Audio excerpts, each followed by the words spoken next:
क्या सच में इंसान की उम्र कम होती जा रही है? क्या हम अपने ही कर्मों से अपनी आयु घटा रहे हैं, या ये सिर्फ एक धार्मिक धारणा है? सबसे पहले यह तथ्य आधुनिक विज्ञान के अनुसार पिछले 100 से 150 वर्षों में औसत मानव आयु बढ़ी है, घटी नहीं। बेहतर चिकित्सा, पोषण और स्वास्थ्य के कारण आज इंसान पहले से ज्यादा जी रहा है। लेकिन अब शास्त्र क्या कहते हैं?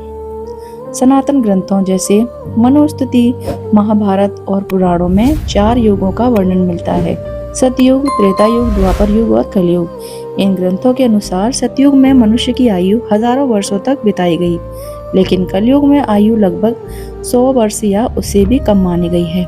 भागवत पुराण में उल्लेख है कि जैसे जैसे युग बदलते हैं, धर्म, शक्ति, स्मृति और आयु घटती जाती है।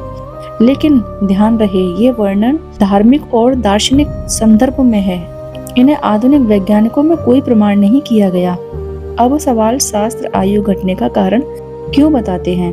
शास्त्रों के अनुसार आयु का संबंध केवल शरीर से नहीं बल्कि आचरण, आहार और मानसिक अवस्था से भी है।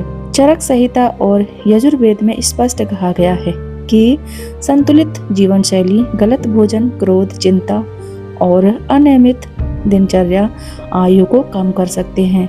वही संशय, सात्विक आहार, नियमित दिनचर्या और मानसिक शांति आयु बढ़ाने में सहायक मानी गई है।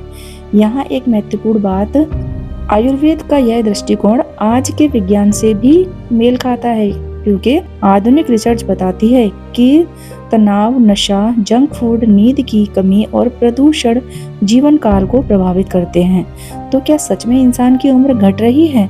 अगर तुलना शास्त्रों में वर्णित युगों से करें तो हाँ, कलयुग में आयु कम मानी गई है, लेकिन ऐतिहासिक और वैज्ञानिक आंकड़ों के आधार पर देखें तो आधुनिक काल में औसत आयु पहले से ज्यादा है।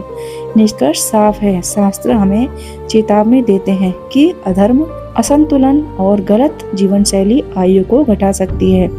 विज्ञान भी यही कहता है कि हम अपनी आदतें ही अपनी उम्र तय करती हैं।